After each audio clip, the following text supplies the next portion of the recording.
దప్పడం తయారు చేయడానికి కావాల్సిన పదార్థాలు: గుమ్మడికాయ, ఆనపకాయ, వంకాయ ముక్కలు, బెండకాయ ముక్కలు, మునక్కాడలు, టమోటా ముక్కలు, పచ్చిమిర్చి, చిలకడ దుంప, చింతపండు రసం, కొత్తిమీర.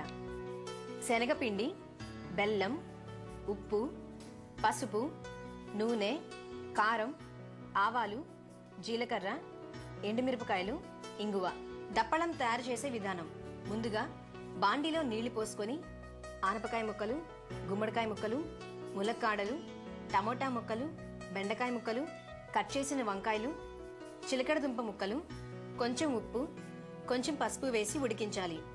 ఇలా ఉడికిన తర్వాత దీనిలో కొంచెం బెల్లం, పచ్చిమిర్చి ముక్కలు, చింతపండు పులుసు వేసి దగ్గర పడే వరకు సిమ్లో ఉంచుకోవాలి.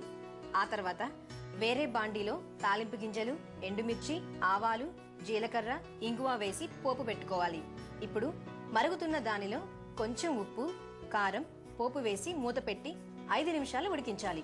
ఆ తర్వాత పులుసు దగ్గర పడడం కోసం కొద్దిగా చింతపండు రసంలో కొద్దిగా శనగపిండి కలుపుకొని పులుసులో వేసి బాగా కలుపుకోవాలి.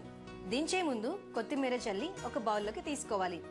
దీని మీద కొత్తిమీర చల్లి సర్వ్ చేసుకోవాలి. అంతే, సాంప్రదాయబద్ధమైన దప్పడం తయారు.